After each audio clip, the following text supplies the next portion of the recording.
Hello दोस्तों, vision UPSC with Vinita में आपका स्वागत है। और हम अपवाह तंत्र की अब जो चौथा सेगमेंट है उसको पढ़ते। 3 हमने पढ़ लिए हैं, एक तो गंगा नदी का, एक ब्रह्मपुत्र नदी का और एक प्रायद्वीपीय नदियाँ। अब हम पढ़ते हैं अन्य नदियों को।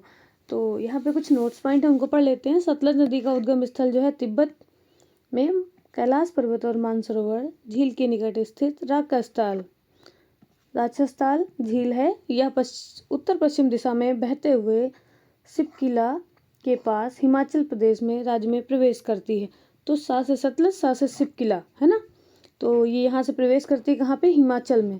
और निकलती कहाँ है? राकसताल से। आगे ध्यान देते हैं, ये हिमालय की श्रेणियों को काट कर गहरे गार्ड्स का निर्माण करती है। यह भारत में व्यास नदी के जल को, पाकिस्तान में रावी, झेलम और चिनाब के जल में को संग्रहित कर मिठनकोट, पाकिस्तान में जो है मिठनकोट के निकट सिंधु में मिल जाती है। कहाँ मिलती है? पाकिस्तान में और मिठनकोट के निकट। आगे देखते हैं, इसकी कुल लंबाई जो है 1500 किलोमीटर है। सोन नदी की उत्पत्ति अमरकंटक पहाड़ के पास से हुई है। सोन की प्रमुख सहायक नदी रिहंद और उत्तरी कोयल है। कोशी नदी का उद्गम नेपाल और तिब्बत के 3 धाराओं सुनकोसी, अरुणकोसी, तिमोर कोसी। कौन सी? कोशी नदी का पूछ तो सब में कोसी लगा हुआ। सुनकोसी, अरुणकोसी और तमोर कोसी में के संगम पर होती है। कोसी की लंबाई 720 किलोमीटर है। कुर्सेला, कटिहार के समीप यह गंगा में मिल जाती है। कोसी नदी की 7 धाराएं हैं, जिनमें सुन, अरुण, तिमोर कोसी प्रमुख हैं। यह अपनी मार्ग परिवर्तित करने तथा आकस्मिक बाढ़ लाने के लिए प्रसिद्ध है, इसलिए इसे बिहार का शोक कहा जाता है।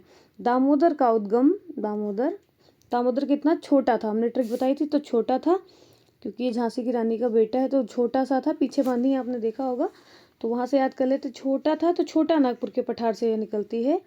यह भ्रंश घाटी से होकर बहती है। इसकी सहायक नदियां कौन है? तो बराकर हो गई, जमुनिया हो गई, बरकी हो गई आदि हैं। दामोदर नदी का अंत में रूपनारायण नदी के जल संग्रह करती। कहाँ से? रूपनारायण के जल को संग्रह करती है। कोलकाता के 55 किलोमीटर दक्षिण में हुगली से मिल जाती है। दामोदर नदी की कुल लंबाई जो है 592 किलोमीटर। एडन नहर वर्ष 1998 में दामोदर नदी से निकाली गई है। गिरिडीह एवं दुर्गापुर के बीच 300 किलोमीटर लंबे मार्ग में यह जैविक मरुस्थल बन गई है। इसे बंगाल का शोक भी कहते हैं। हगरी नदी पश्चिमी घाट से निकलकर कर्नाटक, आंध्र प्रदेश से प्रवाहित होते हुए तुंगभद्रा नदी में मिल जाती है। वेदावती नदी का नाम जो हगरी नदी है, इसको वेदावती नाम से जाना जाता है। वेदा और अवती नदियाँ सह्याद्री है वहां से उद्गम होकर पुरा के पास कहाँ मिल जाती हैं? वेदावती कहलाती हैं। वेदा अलग है, अवती अलग है, दोनों मिलके पुरा के पास वेदावती कहलाती हैं। झेलम नदी हिमालय पर्वत श्रृंखला में पीर पंजाल पर्वत पर स्थित वेरीनाग जल स्रोत से निकलती है। वेरीनाग,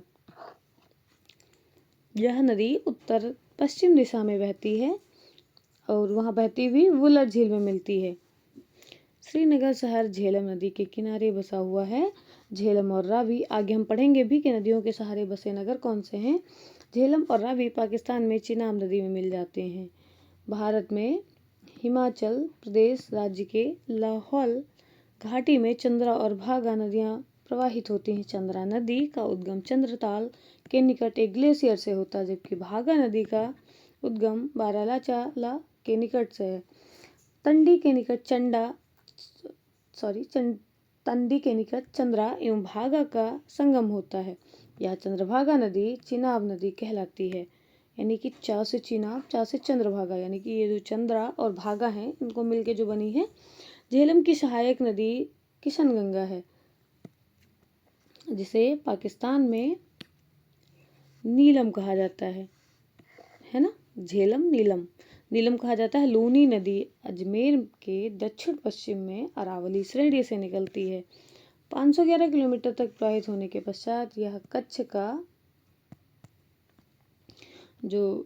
का रन है, कच्छ के रन में दलदली क्षेत्र में विलुप्त हो जाती है। कौन? लूनी थी ये, दलदली में लूनी दब गई। इसका संपर्क समुद्र में नहीं हो पाता, समुद्र से नहीं हो पाता है। श्योक नदी जो है ये को कराकोरम क्षेत्र में मृत्यु की नदी, कराकोरम में को मृत्यु की नदी के नाम से जाना जाता है। ऐसे साक्ष्य हैं कि प्राचीन काल में मध्य एशिया और यारकंड में लद्दाख के बीच व्यापार इसी नदी से होता था। जास्का नदी जो है जास्का श्रेणी में गहरे गार्ज का निर्माण करती है, जो उसका निर्माण करते हुए फिर कहाँ जाती है, कठोर चट्टानी भागों से होकर बहती है। या पहले उत्तर फिर पूर्व की ओर बहते हुए अंततः नेमू में सिंधु नदी में मिल जाती है। इसकी उत्पत्ति हिमाचल प्रदेश और लद्दाख की सीमा पर सरचू के उच्च अक्षांशीय पठारी भाग से होती है। जास्का नदी की कुल लंबाई जो है 150 किलोमीटर है। स्पीति नदी का उद्गम कुंजम श्रेणी के आधार पर कुंजमला, जिसको कहते हैं कुंजमला टोंगपो, तो कुंजमला टोंगपो इन दो धाराओं यानी कि कब्जिमा और पिंगलुंग के संगम पर होता है। 60 मील बहने के पश्चात यह हिमाचल प्रदेश के किन्नौर जिले में नामगिया गांव के पास सतलज नदी में मिल जाती है। काली नदी जो है पश्चिमी घाट पर्वतीय क्षेत्र में स्थित उत्तर कन्नड़ जिले के डिग्गी गांव से उद्गमित होकर चाप के आकार में पश्चिम की ओर प्रवाहित होकर अरब सागर में मिल जाती है। शंकोस नदी उत्तरी भूटान में उद्गमित होकर असम और पश्चिम बंगाल के बीच सीमा बनाती हुई असम बांग्लादेश सीमा के निकट ब्रह्मपुत्र नदी में मिल जाती है।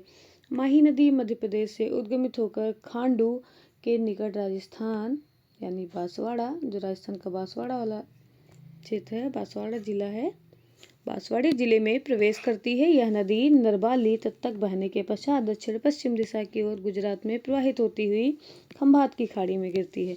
मीठी नदी मुंबई स्थित बिहार झील के अधिप्रवाह से उद्गमित होती हुई 2 किलोमीटर के प्रवाह के बाद उसमें पोवाई झील का पानी भी अधिप्रवाह के चलते मिल जाता है और कुल 18 किलोमीटर की दूरी तय कर माहिम खाड़ी के पास अरब सागर में मिल जाती है।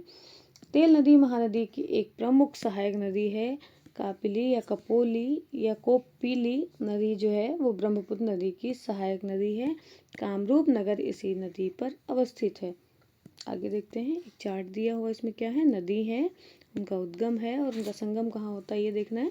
तो सिंधु नदी जो है तिब्बत में मानसरोवर झील के पास से निकट से निकलती है, अरब सागर में गिरती है। जबकि झेलम जो है वैरी नाग से निकलती है। देखो यहाँ पे है नाग, हम इसके ट्रिक भी बता देते हैं। यहाँ पे नाग और झेलता कौन है सबसे ज़्यादा, तो जम्मू कश्मीर, पाकिस्तान वाले बेवजह परेशान करते हैं ना, तो झेलना नाग है, नाग को झिला रहे हैं झेलम। और ये यहाँ पे कहाँ पे जाके मिलती है, तो ये भी जो है चिनाब नदी में जाके मिल जाती है पाकिस्तान में। चिनाब जो है ये बारालाचा दर्रा के निकट से निकलती है और सतलज नदी में फिर कहाँ मिलती है, पाकिस्तान में। और जो रावी है वो रोहतांग दर्रा के निकट से हिमाचल प्रदेश में, फिर चिनाब नदी पाकिस्तान में ही मिलती है। और व्यास जो है व्यास कुंड रोहतांग दर्रा हिमाचल प्रदेश में सतलज नदी से मिलता है। व्यास जो है सतलज से मिल जाती है।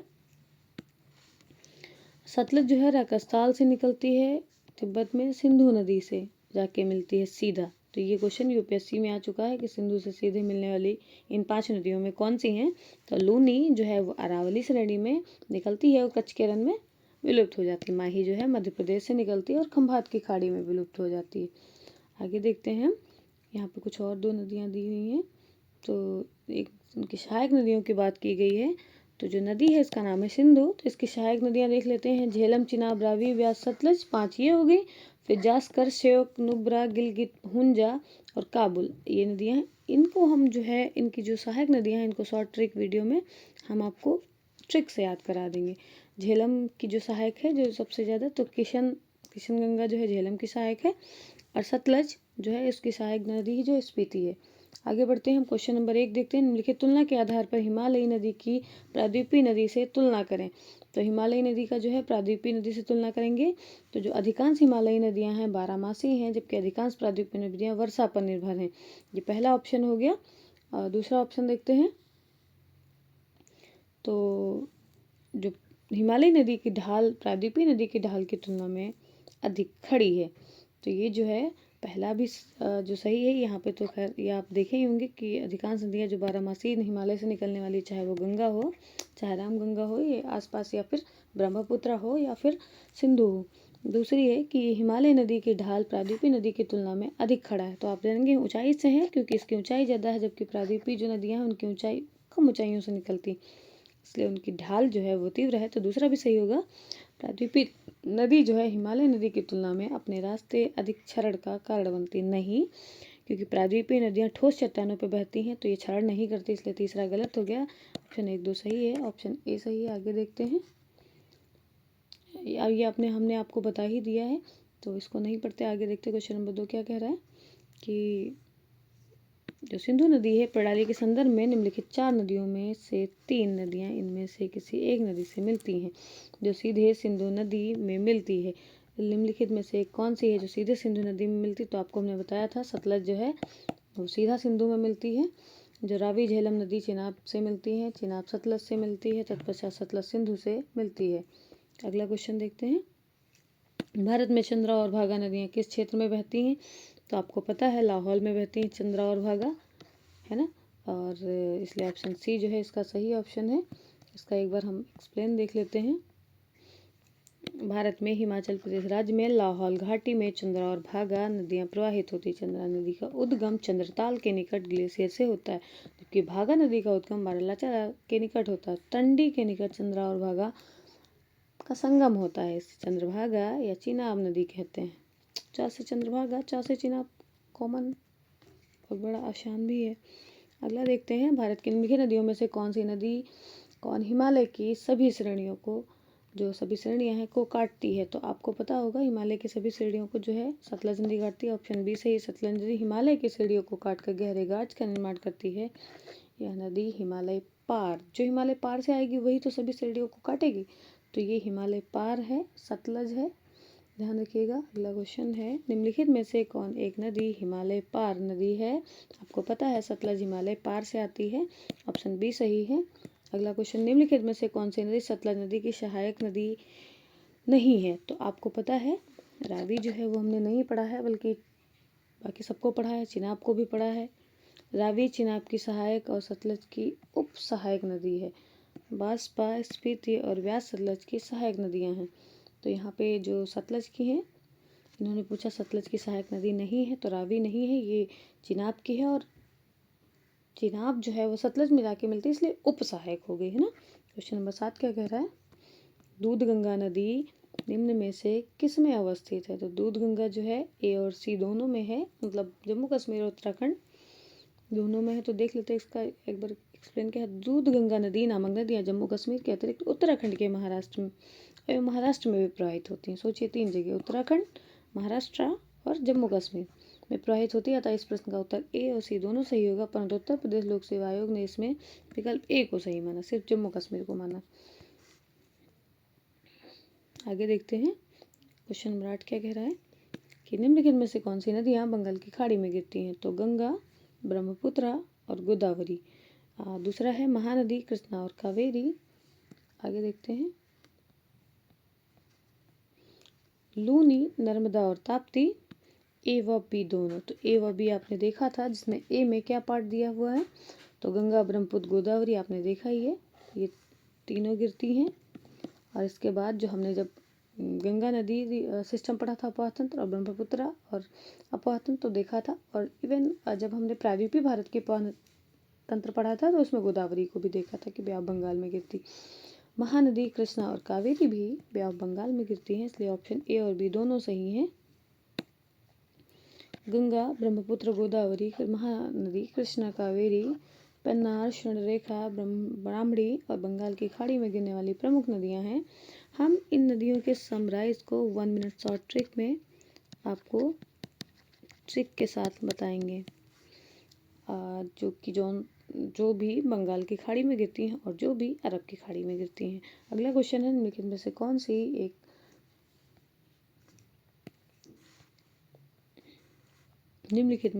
सी एक नदी कृष्णा नदी की सहायक नदी नहीं है? नहीं पे ज़्यादा ध्यान रखना है, यहाँ पे कृष्णा की सहायक नदी नहीं है।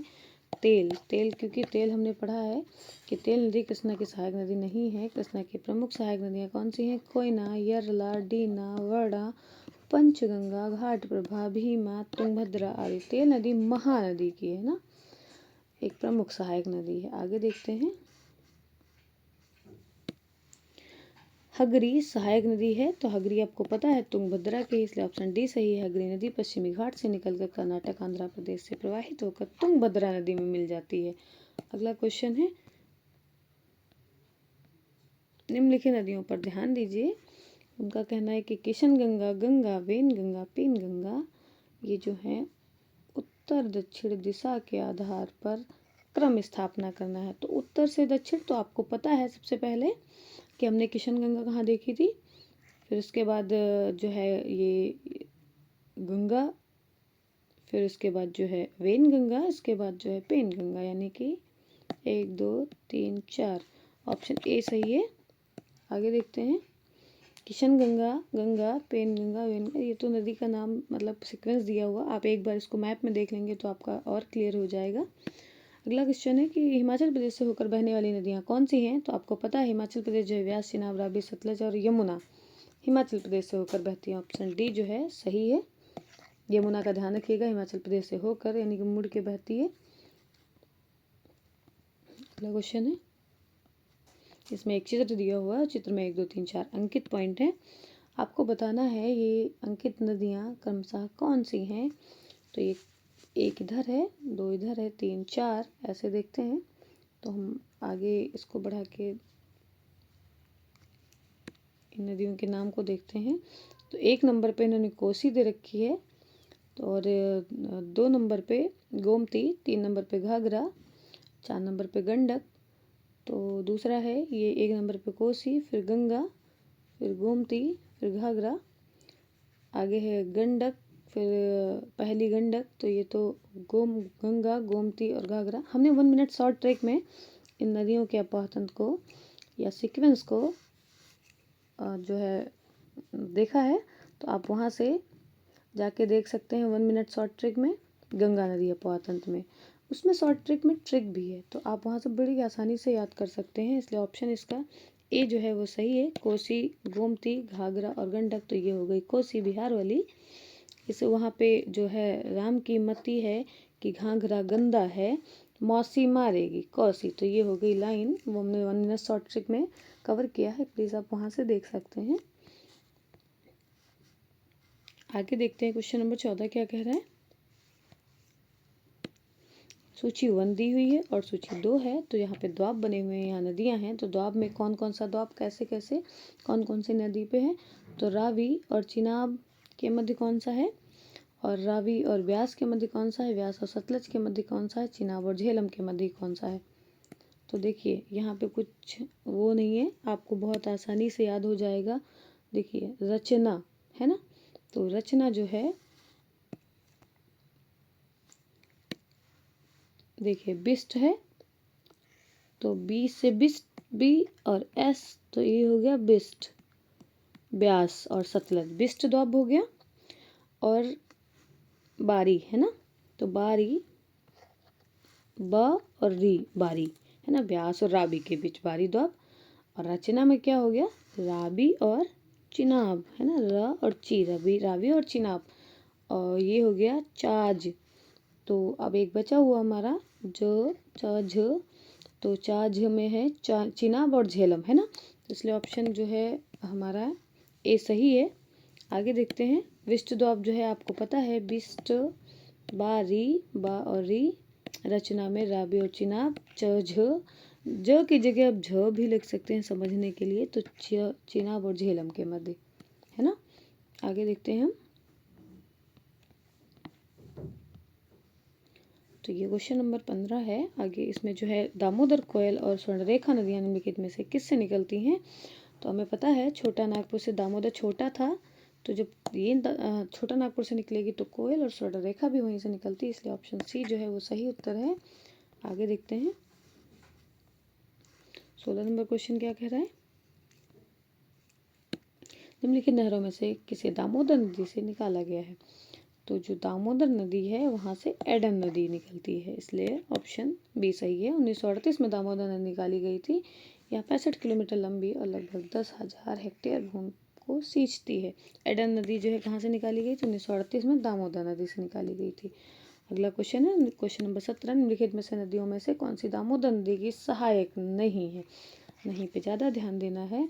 जमुनिया जो है दामोदर की सहायक नदी नहीं है। आगे देखते हैं इसका विस्तार, इसलिए ऑप्शन बी जो है वो सही उत्तर है। दामोदर नदी हुगली की सहायक नदी नहीं है। दामोदर नदी का उद्गम छोटा नागपुर के पठार से होता है, या झारखंड और पश्चिम बंगाल में बहती है। इसकी सहायक नदियां बारकी, जमुनिया, बराकर हैं। दामोदर नदी पर ही दामोदर घाटी निगम आधारित है। इंद्रावती नदी गोदावरी की सहायक नदी है, जो ओडिशा, महाराष्ट्र और छत्तीसगढ़ में बहते हुए गोदावरी के महाराष्ट्र में सोमनूर में मिलती है। इसलिए इसका जो ऑप्शन है वो बी सही है। नहीं पूछा है, जमुनिया है, इसलिए जो इसका ऑप्शन है वो ऑप्शन बी जो है, यानी कि इंद्रावती जो है, जानते हैं आप, इंद्रावती जो है इसकी सहायक नदी नहीं है, वो गोदावरी की सहायक है। आपने देखा है एक्सप्लेन में। आगे देखते हैं क्वेश्चन नंबर 18 क्या कह रहा है। दामोदर जिसकी सहायक नदी है वह कौन सी है? तो दामोदर जो है वो खुद भी हुगली की सहायक नदी है। ये देखिए कितनी बार पूछा जा चुका है कई एग्जामों में। तो ये ऑप्शन बी सही है। दामोदर एक बार देख लीजिएगा, छोटा नागपुर के पठार से निकलती है और हुगली की सहायक है। इसकी सहायक कौन सी है उसको हम ट्रिक में कवर कर लेंगे। क्वेश्चन नंबर 19 है, दामोदर नदी निकलती है, तो आपने पढ़ा था छोटा नागपुर के पठार से। दामोदर जो है झांसी की रानी का बेटा था और वो छोटा था, इसलिए छोटा नागपुर के पठार से। आगे देखते हैं,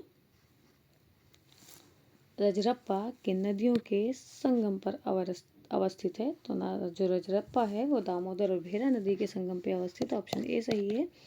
रामगढ़ झारखंड में 28 किलोमीटर दूर स्थित रजरप्पा एक शक्तिपीठ है। रजरप्पा दामोदर और भैरवी या भेरा नदी के संगम पर स्थित है। यहाँ स्थित छिन्नमस्तिका मंदिर एक बहुत ही प्रसिद्ध, छिन्नमस्तिका मंदिर बहुत प्रसिद्ध और हिंदू तीर्थ स्थल का प्रमुख स्थान है। यह मंदिर बहुत पुराना है और इसका वास्तुशिल्प डिजाइन तंत्रिका महत्व के अन्य मंदिरों के समान है। देखिए यहाँ पे ध्यान रख सकते हैं, रजरप्पा, तो ये रज है और रप्पा है, तो यहाँ दामोदर है। आप देख सकते हैं दोहराव यहाँ पे शब्दों का है, यहाँ पे भी शब्दों का दोहराव है। तो आप एक बार थोड़ा सा ट्रिक दिमाग में सोच सकते हैं कि ठीक है, ऐसे सोच सकते हैं, दामोदर, रजरप्पा, है ना, 4 शब्द उसमें हैं, 4 शब्द उसमें हैं। देखिए याद करने का कोई तरीका, कोई एक विकल्प नहीं है, आप कोई किसी भी तरीके से याद कर सकते हैं। पूर्व की ओर बहने वाली भारत की निम्नलिखित नदियों में से किस एक को निम्नावलन, यानी कि जो डाउन वार्पिंग है, डाउन वार्पिंग तो के कारण विभ्रंश घाटी या रिफ्ट घाटी है, तो ये जो एक है वो दामोदर नदी है। निम्नावलन डाउन वार्पिंग के कारण विभ्रंश घाटी यानी कि रिफ्ट वैली का निर्माण संबंध दामोदर घाटी से है। तो ऑप्शन ए सही है। क्वेश्चन नंबर बी देख लेते हैं, निम्न नदियों में से कौन सर्वाधिक प्रदूषित है? तो आपको पता है दामोदर सर्वाधिक प्रदूषित है इन नदियों में। इसमें गंगा नहीं दी है, ध्यान रखना, गंगा यमुना दोनों नहीं है। इन नदियों में दामोदर सर्वाधिक प्रदूषित है। क्वेश्चन नंबर 23 है, निम्नलिखित में से किन नदी के ऊपरी मार्ग में मीठा जल का परंतु निचले भाग में खारे जल का प्रवाह होता है? तो आपको पता है लूनी है ऐसी, क्योंकि ये यहाँ पे राजस्थान के जो अजमेर के निकट जो श्रृंखला है, अरावली की श्रृंखला से निकलती है। राजस्थान की लूनी नदी का उद्गम अजमेर के निकट अरावली श्रृंखला में स्थित नागा पहाड़ी, प्रारंभ में इसे सागरमती के नाम से जाना जाता है तथा पुष्कर नदी झील के निकलने वाली इसकी सहायक नदी सरस्वती को इसमें मिलने के बाद यह लूनी नदी कहलाती है। प्रारंभ में इसे किसे, सागरमती, लूनी को सागर की मती के नाम से जाना जाता है। बाद में जब इसे सरस्वती मिलती है तब यह लूनी के नाम से जानी जाती है।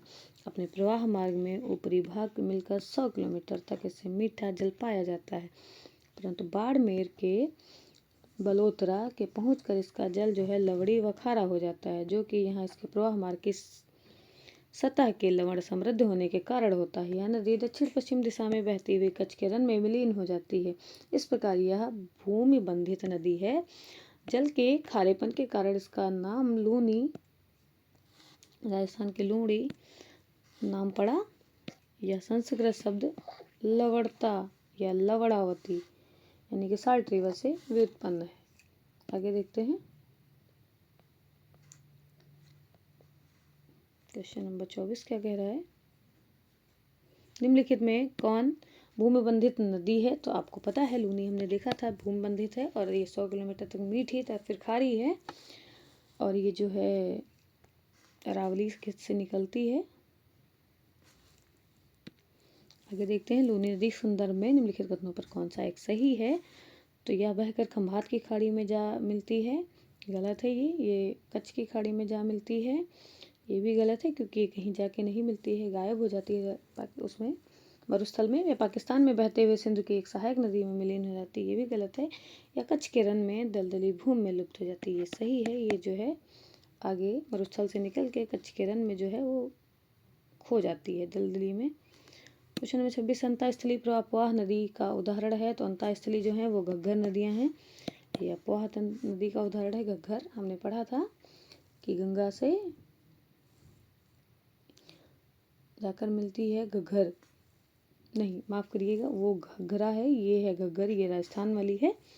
और हम क्वेश्चन नंबर 27 पे देख लेते हैं, ये जो है अंतः अपोहा नदी का उदाहरण है, ये घग्घर है, वो घाघरा है ना। तो बिहार का शोक किस नदी को बोलते हैं? तो आपको पता है कोसी को बोलते हैं। आगे देखते हैं क्वेश्चन 28 जो है वर्ष 2008 में बिहार की कौन सी नदी को अपना मार्ग परिवर्तित करने के लिए आपदा की स्थिति उत्पन्न हुई है? तो आपको पता है कोसी बिहार का शोक कहलाती है।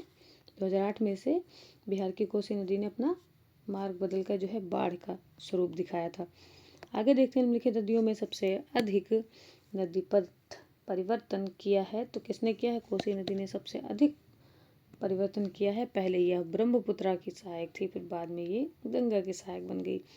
ये हमने वक्त जो है बहुत पहले पढ़ा था। निम्न नदियों में से कौन सा अपने मार्ग में परिवर्तित करने के लिए कुख्यात है? कोसी नदी। अगला क्वेश्चन है, खारी नदी जिस अपोहा तंत्र का अंग है वह है? तो खारी नदी जो है बंगाल की खाड़ी में गिरती है। खारी नदी बनास नदी की सहायक, चंबल की उप सहायक नदी है। चंबल यमुना की सहायक नदी है, यमुना गंगा की सहायक है जो कि बंगाल की खाड़ी में गिरती है। इस प्रकार सभी नदियां बंगाल का खाड़ी अपोहा तंत्र का अंग है। निम्नलिखित में से कौन सी नदी का स्रोत हिमनदों में नहीं है? तो हिमनदों में कोशी नदी नहीं है ना। कोशी नदी 3 धाराओं सुन, अरुण और तामोर कोसी के संगम में निर्मित है। इस प्रश्न के कोसी सर्वाधिक उपयुक्त उत्तर है। आगे देखते हैं, त्रिवेणी नदी जो नहर के में किस नदी का पानी आता है? तो त्रिवेणी नदी में जो है गंडक से पानी आता है। त्रिवेणी कनाल जो है गंडक नदी के पानी से पानी आता है। यह पश्चिमी चंपारण जिले में स्थित है। आगे देखते हैं, त्रिवेणी नहर किस नदी पर निर्मित है? तो आपने पता है कि गंडक पर निर्मित, गंडक से पानी लेती है त्रिवेणी गंडक गंडी है, ऐसे याद रखो, त्रिवेणी गंदी है तो गंडक से लेती है। भारत में उत्तर से दक्षिण की ओर जाते हुए निम्नलिखित नदियों को निम्नलिखित में सही अनुक्रम बताना है आपको। तो श्योक के बाद जास्कर है, फिर स्पीति है, फिर सतलज है ना। तो ये जो है सही क्रम है उसका, अगला ऑप्शन, इसलिए ऑप्शन बी सही हो गया। अगला क्वेश्चन देखते हैं, संथाल परगना में लगने वाला दुकमा का हिजला मेला किस नदी के तट पर आयोजित किया जाता है? तो यो मयूराक्षी के तट पर है, ऑप्शन सी सही है। संथाल परगना में दुकमा के हिजला नामक स्थान पर जनजातीय मेला लगता है। हिजला मयूराक्षी नदी के तट पर स्थित है। आगे देखते हैं 37 नंबर, 2 राज्यों में पहली बार 2 नदियों के जोड़ने की परियोजना के संबंध में समझौते में स्मृति पत्र का हस्ताक्षर किए गए हैं। राज्यों की नदियों के नाम दिए हैं, तो कौन कौन सी हैं नदियाँ? तो ये जो है उत्तर प्रदेश और मध्य प्रदेश के बेतवा के व्रत अभी जो है ऑप्शन बी सही है, इस पे जो है हस्ताक्षर किए गए हैं। अगला क्वेश्चन देख लेते हैं, उत्तर प्रदेश मध्य प्रदेश राज्यों में संयुक्त राज्य घाट नदी घाटी परियोजना लागू की गई है। तो बेतवा नदी पर हमने देखा था केनो बेतवा का जो है वो मध्य प्रदेश और उत्तर प्रदेश के बीच जो है साइन किए गए हैं। निम्नलिखित बांधों में से कौन सा बेतवा नदी पर बनाया गया है? तो बेतवा पर राजघाट है, बेटा वैसे भी राजघाट करता है, ऐसे जोड़ सकते हैं आप, तो राज करता है। ये यहाँ पे देखना है, कुछ नदियाँ हैं और जो है उनकी जो सहायक नदियाँ हैं और मुख्य नदियाँ दी हुई हैं, तो किसकी कौन सहायक है ये बताना है। तो ये सही बताना है इसमें कौन सा सुमेलित है। तो चंबल जो है वो यमुना की है, आपने देखा है। सोन जो है वो गंगा की है। ये दोनों ऊपर वाले गलत हो गए, ऑप्शन सी जो है सही आंसर है, इसलिए ऑप्शन डी सही है। चंबल नदी मऊ के निकट जो है जनापाव पहाड़ी के पास निकल कर इटावा के समय यमुना नदी से विलीन हो जाती है। सोन नदी गंगा में मिलती है, इसलिए जो पहला दूसरा है वो गलत हो गया। कथन और कारक दिए हुए। काली नदी भारत के दक्षिण भाग में पूर्व की ओर बहने वाली नदी है। जब कारण क्या है, दक्कन पठार अपने पश्चिमी किनारे पर उच्चता पर है और पूर्व में बंगाल की खाड़ी की दिशा में मंद प्रवणता पर है। तो इसके जो ऑप्शन है वो, इसका जो उत्तर है वो डी सही है, क्योंकि जो पहला है वो गलत है। इसलिए इसका एक ऑप्शन जो है, एक बार विस्तार पढ़ लेते हैं। काली नदी जो है पश्चिमी घाट के पर्वतीय क्षेत्र में स्थित उत्तर कन्नड़ कर्नाटक के डिग्गी गांव में उद्गमित होकर चाप के आकार में पश्चिम की ओर प्रवाहित होकर अरब सागर में मिल जाती है। अतः कथन एक गलत है। कारवार, ये देखिए ये काली नदी है, काली सिंध नहीं, यहाँ पे आप ध्यान रखिएगा। कारवार यूं कैगा इसी नदी के किनारे स्थित है। इस नदी में मैगजीन एस्क के घुले होने के कारण प्रदूषित है। दक्कन पठार आमतौर पर नर्मदा नदी के कुंवारी अंतरीप और पश्चिम में अरब सागर के पूर्व में बंगाल की खाड़ी के मध्य विस्तृत है। इस पठार की समुद्र से औसतन ऊंचाई 600 मीटर है। अरब सागर के तट से ये समानांतर पश्चिमी घाट जो है उच्च पर्वतीय विस्तृत क्षेत्र है और पूर्व की ओर ढाल की प्रवणता मंद होती है जाती है। तो इस प्रकार पश्चिम घाट से पूर्व की ओर निकलने वाली सभी बड़ी नदियां ढाल का अनुसरण करते हुए बे ऑफ बंगाल यानी बंगाल की खाड़ी में डेल्टा बनाती हैं। आगे देखते हैं। भारत की किस नदी पर विश्व का सबसे बड़ा पुल बनाया जा रहा है? तो आपको पता है कि चेनाब नदी पर भारत का सबसे बड़ा पुल बनाया जा रहा है। ये विश्व का सबसे ऊंचा पुल बनाया जा रहा है। चिनाब है ना, जिसकी नाप नहीं हो सकती, चिनाब बोल सकते हैं, चिनाब की जगह पे वहां से ट्रिक लगा सकते हैं। महात्मा गांधी सेतु स्थित है, तो आपको पता है बिहार में स्थित है। जो ये बिहार के पटना से हाजी को जोड़ने वाले गंगा नदी पर जो है कितना 5 किलोमीटर 5.575 किलोमीटर लंबा निर्मित पुल है। औपचारिक रूप से मार्च 1982 में खोला गया है। आगे देखते हैं। निम्नलिखित में से किस नदी का उद्गम स्थल भारत में नहीं है? तो व्यास चिनाब आपको पता है, जो इसमें देखें सतलज दी हुई है, तो सतलज जो है आपको पता है वो हिमालय पार करके आती थी, तो इसलिए इसका जो है उद्गम स्थल भारत में नहीं है। सतलज नदी तिब्बत के कैलाश पर्वत मानसरोवर की झील के निकट राकास्थल झील से निकलती है, पश्चिम और दक्षिण में प्रवाहित होते हुए शिपकिला दर्रे से है ना भारत में प्रवेश करती है। अगला देखते हैं। कपिली जो है किसकी सहायक नदी है? तो कपिली जो है ब्रह्मपुत्र की है। कोपिली या कपिली या कोपिली जो भी है, सूची 1 सूची 2 दी हुई है, तो नदी है उसकी सहायक नदी है। देखो गंगा जो है गोदावरी कृष्णा और यमुना, तो गंगा जो है वो गंगा से कौन मिलती है? तो आपको पता है सोन है ना, तो जो सोन नदी है वो गंगा से मिलती है। तो जो पहला ऑप्शन हो गया उसको 4 से मिलाएंगे तो 2 ऑप्शन ऐसे ही कट गए हमारे, है ना, तो 2 ऑप्शन कट गए, 2 बचे हैं। और यमुना यहाँ पे देखिए जो वो गोदावरी है, ये मंजीरा इसकी सहायक है। तो ए का 3 हो गया, इसलिए ऑप्शन डी ही सही हो गया हमारा। यहाँ पे ए का 2 दिया हुआ है, ऑप्शन डी सही, इसलिए आगे बढ़ते हैं। उसमें देखते हैं कि गंगा जो है उसकी सहायक सोन है, गोदावरी की मंजीरा है। देखो बच्चा रो रहा है तो गोद में बिठा के माँ मंजीरा बजा रही कि रोनी ऐसे कर रही, ठीक, यहाँ से याद कर सकते हैं।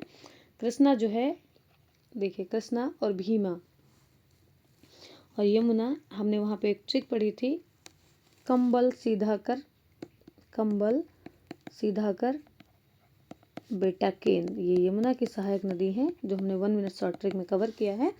तो कंबल मतलब चंबल यहाँ पे है ना, सीधा मतलब सिंध, बेटा मतलब बेतवा और केन मतलब केन, यमुना की सहायक हो गई। आगे देखते हैं, इससे संबंधित जो है कुछ क्वेश्चन बचे हुए हैं।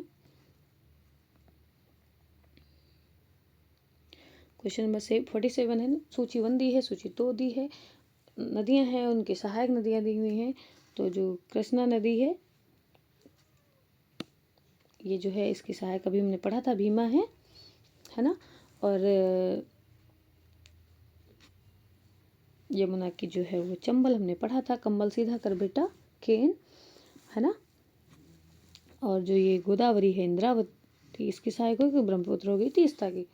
इस तरह जो है हमारा ऑप्शन ए सही है। आगे देखते हैं। देखिए ब्रह्मपुत्र हो गई तीस्ता, गोदावरी इंद्रावती, यमुना चंबल, कृष्णा भीमा। इसमें फिर से कुछ नदियों का मिलान करना है, सही जोड़ा मिलाना है। तो 48 नंबर है, उसमें सी ऑप्शन सही है, यानी कि सही पर पूछना तो लूनी जो है राजस्थान में गायब हो जाती है, इसलिए ऑप्शन सी सही है। लूनी जो है राजस्थान के अजमेर के दक्षिण पश्चिम में अरावली श्रेणी से निकलती है।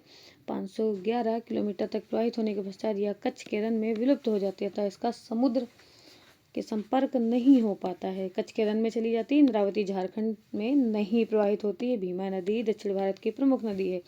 यह नदी दक्षिण भारत में महाराष्ट्र, कर्नाटक और तेलंगाना, जबकि घाट प्रभा नदी महाराष्ट्र और कर्नाटक राज्यों में प्रवाहित होती है।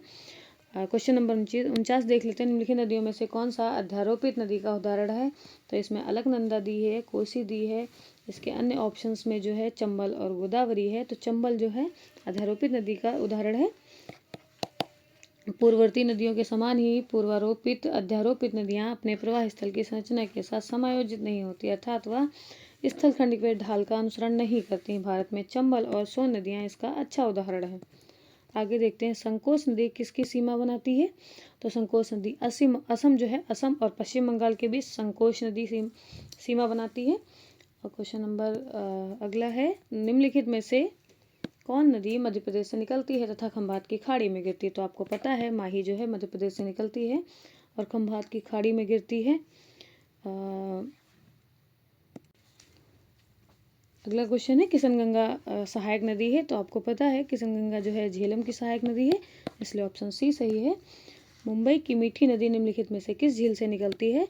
तो मुंबई की मीठी नदी जो है विहार झील से निकलती है, ऑप्शन बी सही है। अगला क्वेश्चन देखते हैं। इसमें कुछ सूची 1 सूची 2 दी गई है और इसमें जो है कुछ उद्गम क्षेत्र दिए हैं और नदी दी है, उनकी जो सहायक नदियां हैं वो दी गई हैं। तो कहाँ से निकलती हैं ये बताया गया है। तो हमने बताया था जो कृष्णा है वो महाबली है, तो और यहाँ से, और ये बेरीनाग से वो निकलती है झेलम नदी, और इसलिए इसमें देखिए बी और सी को मिला लेते हैं।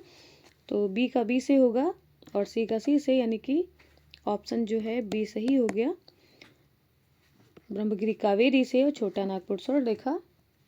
आगे देखते हैं, निम्नलिखित नदियों में से कौन सा अपने भ्रंश घाटी प्रवाह के लिए प्रसिद्ध है?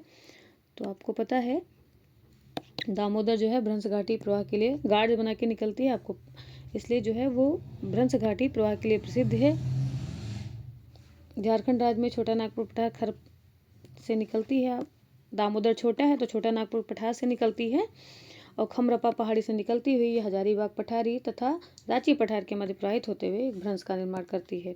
अगला क्वेश्चन, 2 सूचियां दी हुई हैं नदी और उनकी सहायक नदियों को पूछा गया है। इसमें स्टार लगा हुआ है, इसलिए इसका एक बार एक्सप्लेन पढ़ लेते हैं। वर्धा जो है सहायक नदी है उसकी पेनगंगा की, और महानदी की सहायक नदी है शिवनाथ। दामोदर की सहायक नदी है बराकर और कावेरी की है भवानी। वेनगंगा नदी बुल्ढाना श्रेणी महाराष्ट्र से निकलती है, यह वर्धा से मिलती है। यह वर्धा और पेनगंगा की संयुक्त धारा प्राणहिता नदी से, वर्धा और पेनगंगा की जो संयुक्त धारा है प्राणहिता नदी से मिलती है। प्राणहिता अंततः गोदावरी नदी से मिल जाती है। इस प्रकार पेनगंगा गोदावरी की उप सहायक नदी है। आगे देखते हैं, दक्षिण भारत की गंडीकोटा घाटी यानी कैनियन निम्नलिखित नदियों में से इस एक से निर्मित हुई है। तो आपको पता है ये जो घाटी है ये पन्नार घाटी से निर्मित हुई है। पेन्नार घाटी या पेन्नार नदी से ये कैनियन बना है। तो ये दक्षिण भारत की कंडीकोटी घाटी जो कैनियन है वो पेन्नार नदी से निर्मित हुई है। आंध्र प्रदेश में कि YSR यानी इसका पूर्ण नाम जो कडप्पा है जिले में स्थित है। गंडीकोटी की तेलुगु भाषा के 2 शब्दों गंडी और गार्ज यानी कोटा अर्थात किला से मिलकर बना है। गंडीकोटा को भारत का ग्रैंड कैनियन कहा जाता है। अगला क्वेश्चन है, सहायक नदियां जो हैं और उनके कुछ सामने नदियां दी हैं, जो मुख्य नदी है वो दी हैं। तो आपको पता है कि बेतवा यमुना का है, हमने पढ़ा था। कंबल सीधा कर बेटा के ननी बेतवा यमुना की हो गई, और जो छिपरा है वो चंबल की हो गई, और जो अगली नदी है वेनगंगा वो गोदावरी की हो गई, और तवा जो है वो नर्मदा की हो गई। इस प्रकार जो है हमारा ऑप्शन बी सही हो गया। एक बार इसका जो है दोबारा रिवीजन कर लेते हैं। बेतवा यमुना की है, छिपरा चंबल की है, वेनगंगा गोदावरी की और तवा नर्मदा की। तो इस प्रकार जो है हमारे जो ये अन्य नदियों से संबंधित प्रश्न थे ये पूरे हो गए। देखने के लिए धन्यवाद। अगले हम जो है नदियों के किनारे बसे हुए नगरों से लेकर जो सूचनाएं हैं वो आपको अगले वीडियो में उपस्थित कराएंगे। Thank you for watching.